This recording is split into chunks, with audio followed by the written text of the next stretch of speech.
বউ রান্নাঘরে খিচুড়ি বসিয়েছে আর আমি বারান্দায় চা হাতে বসে আছি। শুক্রবার। অন্য দিনের মতো না। আজ চোখ খুলেছে অ্যালার্মে না, খুলেছে শান্তিতে। বাইরে হালকা রোদ, সেই রোদ জানালা ভেদ করে এসে পড়ছে মুখের উপরে। বাইরের বাতাসটা যেন একটু আলাদা লাগে আজ। শহরটা একটু থেমে আছে। মানুষের মুখে শান্তির হাসি। আমরা দুজন সকালে ছাদে উঠে দাঁড়ালাম। আকাশে মেঘ, হালকা রোদ। আশেপাশের পরিবেশ মুগ্ধ করছে।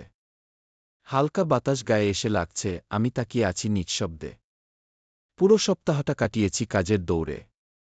টাকা, অফিস, দায়িত্ব। যেন একটা মেশিনে পরিণত হয়ে গিয়েছিলাম। আজ কোনো তাড়া নেই, কোনো দুশ্চিন্তা নেই। আজ শুধু নিজেদের সময়। দুপুরে হালকা রোদ নেমেছে গলির পথে। আমরা হাঁটছি ধীরে ধীরে।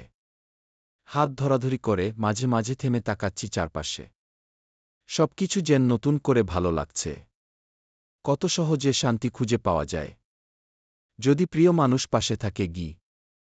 জীবনের এই ছোট ছোট মুহূর্তগুলোই সবচেয়ে বড় সুখ হয়ে থাকে। শুক্রবার মানে শুধু ছুটি না, এটা মনে করিয়ে দেয় যাদের ভালোবাসি তাদের সাথে সময় কাটানোই আসল জীবন।